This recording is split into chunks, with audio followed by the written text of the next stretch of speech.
Hey everyone, welcome back to the channel. Today I'm going to share with you another behind the scene video. It's an outdoor photo shoot we did during the daytime. We did a photo shoot around noon, and it was one of those days where the sun just kept coming and going. It was bright for 1 minute and then cloudy the next. This is definitely not my preferred lighting condition, but it actually makes a perfect test scenario to demonstrate how you can stay in control when the light keeps changing.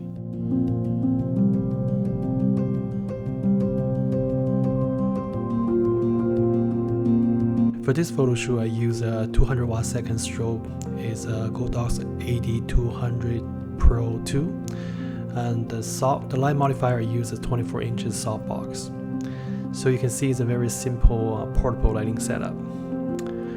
For daytime portrait like this, strobe is by far the best choice for two main reasons. The first, strobe is much more powerful, so make it very easy to match the bright daylight.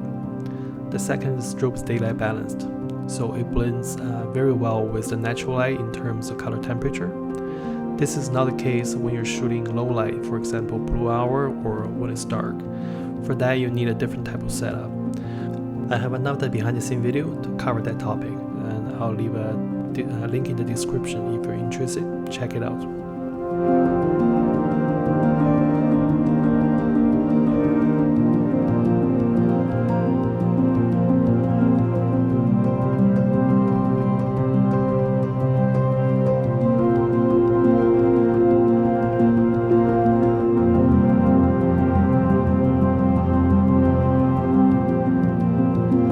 The biggest challenge in this photo shoot is how fast the lighting changed. So when the cloud covered the sun, both the quantity and the quality of the ambient light shifted completely. I also keep changing my shooting angles and framing, sometimes close up, sometimes full lens. At the meantime, all I have is one small light. What really made the difference wasn't the gear, it's how I adjusted.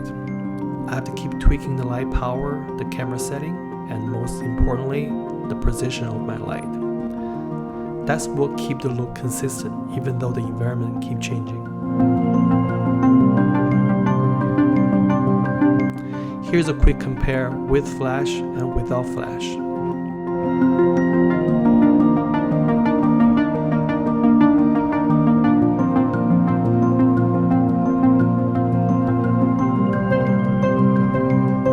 By the way, some of you might wonder what lens did I use for this photo shoot. It's Zeiss Sonnar 50 f1.5.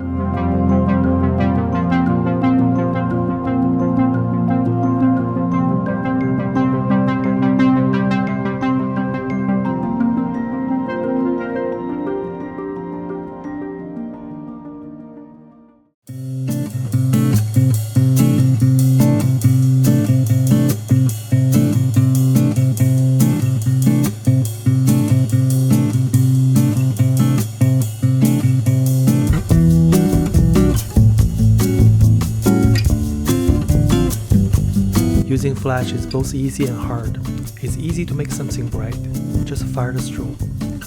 What's hard is make it blend naturally with the ambient so it doesn't look flashy.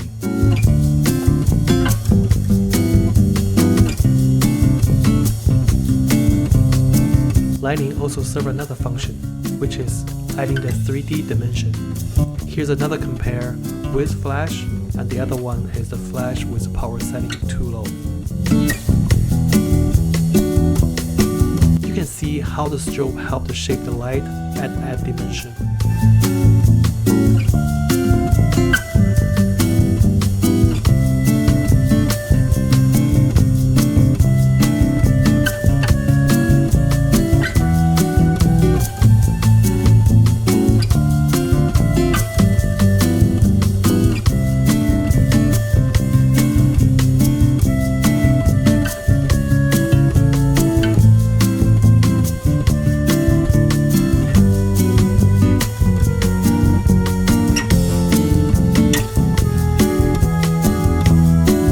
To get a natural look, you need to have a solid understanding of how to control your light, how to balance it with ambient. This includes both the setting of your camera, the setting of your light, and how to position your light.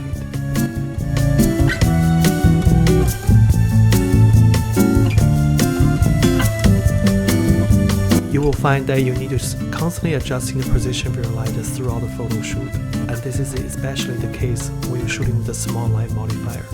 Your light need to be a lot more precise.